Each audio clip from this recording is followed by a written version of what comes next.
Bienvenue, chers amis, à votre micro-programme à la rencontre de l'être. Comme d'habitude, nous lisons des extraits des textes des écrivains, pour ceux qui ne savent pas. Aujourd'hui, nous allons découvrir un écrivain congolais, Donatien Baka, avec son texte intitulé « Ne brûlez pas les sorciers », édition L'Harmattan. Suivez. La capitale de l'Afrique était bâtie sur une plaine donnant sur une large baie aux eaux profondes, où avaient mouillé les premiers navires des explorateurs européens auxquels le pays doit son nom. Il avait été ainsi baptisé parce que ces derniers, après cette excursion exploratoire qui les avait conduits jusque dans les coins les plus reculés, avaient estimé qu'il était dépourvu de fric. L'Afrique, pays sans fric. Avec ses habitants, les Africains, sa monnaie, le fric. Citoyen de l'Afrique, Lopo était un haut cadre d'une grande société de la capitale.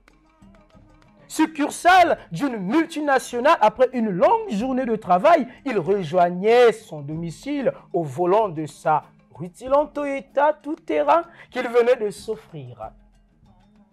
Il y avait à peine quelques mois. L'acquisition de ce véhicule venait couronner une brillante carrière qu'il avait débutée 15 ans auparavant.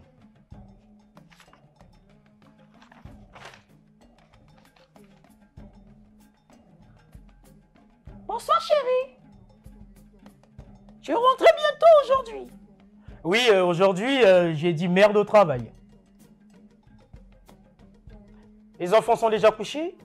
Ils viennent à peine de suivre leur feuilleton préféré, Fatal Mensonge. Je crois qu'ils doivent être en train de travailler dans leur chambre. Puis-je te servir quelque chose, chérie? Ah oui, merci. Serre-moi un verre de bière. Il fait tellement chaud. Lopo avait épousé Mado alors qu'il était encore étudiant. Le mariage avait dû être précipité pour permettre aux deux époux de voyager ensemble. Pendant le séjour à l'étranger était né Tommy, leur premier garçon âgé de 16 ans. Le deuxième, Dino, âgé de 12 ans, est né quelques années après le retour au pays.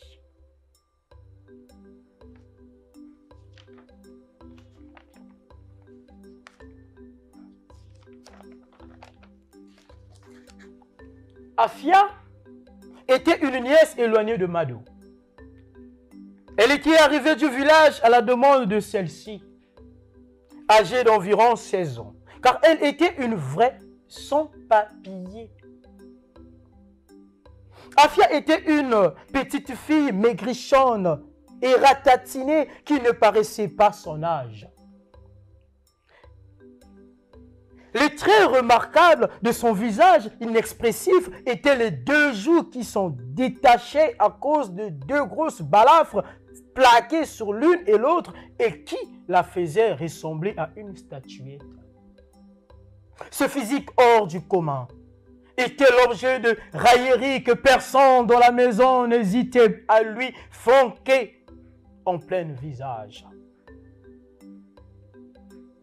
Véritable bête de somme, Afia était la victime non déclarée de ce type d'esclavage moderne qu'exerçaient de nombreux Africains.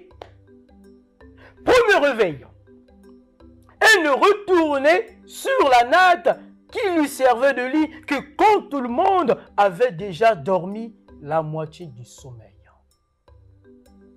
Tous les travaux ménagers lui étaient dévolus et rien ne lui était dû. Elle commençait la journée par le balayage de la cour dès 5 heures.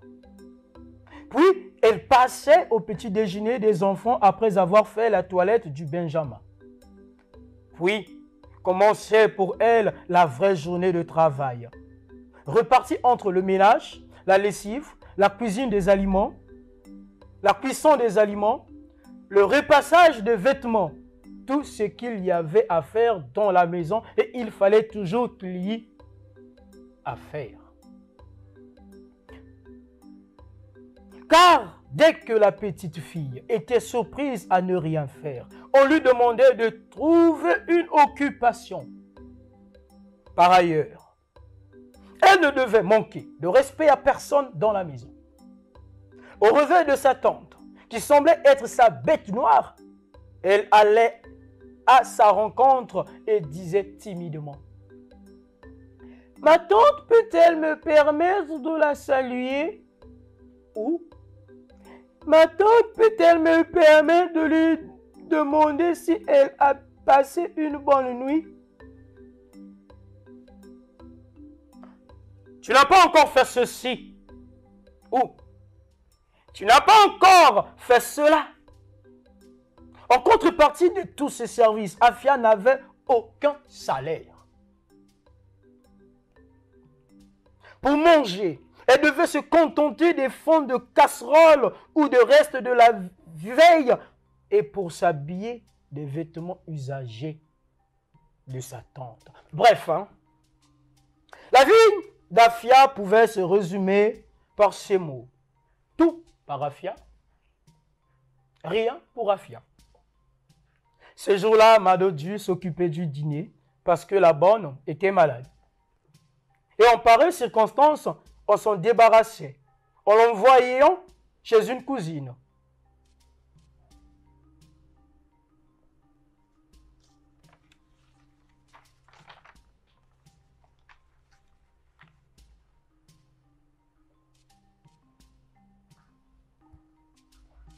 Oui, chérie. Je voudrais te parler pour l'intérêt de notre ménage, pour l'intérêt de nos enfants, pour notre avenir. C'est pour cela qu'il faut que tu m'écoutes sérieusement. Si c'est aussi sérieux que tu le dis, alors je t'écoute. Le pot se redressa, déposa le journal sur la tablette du salon, croisa les bras sur la poitrine et se mit à fixer sa femme. Mado se leva et fit sortir une bouteille d'une liqueur locale et des verres qu'elle remplit à moitié. Le pot ne la quittait pas les yeux. Et lorsqu'elle leva son verre, il l'imita. Comme un automate.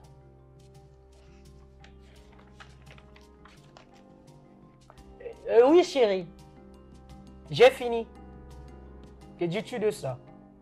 Mais avant, j'aimerais que tu sois rassuré que mes sentiments pour toi n'ont jamais varié. J'aimerais bien te croire, mais ton comportement prouve tout le contraire, chérie. Les sorties et les rentrées tardives ne veulent pas dire que je ne t'aime plus. Elles prouvent que tu t'ennuies ici et que tu te trouves certainement mieux ailleurs. Alors dis-moi, où tu vas pendant ce temps? Surtout ne me dis pas que tu vas au travail. Écoute, Mado, je peux être avec des amis pour parler de projets d'affaires. Ce n'est pas en restant ici que je vais décoller. Lopo, ne me fais pas croire que c'est pour étudier les dossiers d'affaires que tu es tout le temps parti. Le problème, c'est que tu ne m'en as jamais parlé. Comme tu n'es jamais revenu avec un dossier que tu aurais ficelé avec tes amis. À quoi bon t'en parler si ce n'est encore qu'un projet? Lopo, je sais que ce n'est là qu'une échappatoire. Tu ne veux pas avouer que tu vas perdre ton temps ailleurs. Certainement chez les maîtresses. Des maîtresses.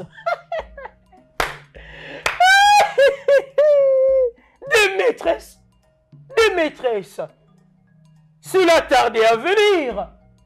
Un tel procès ne pouvait pas se terminer sans qu'on en parle.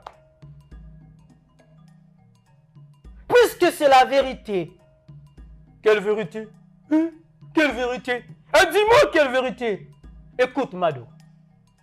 Je sais que tu as raison de te plaindre de mes nombreuses absences à la maison.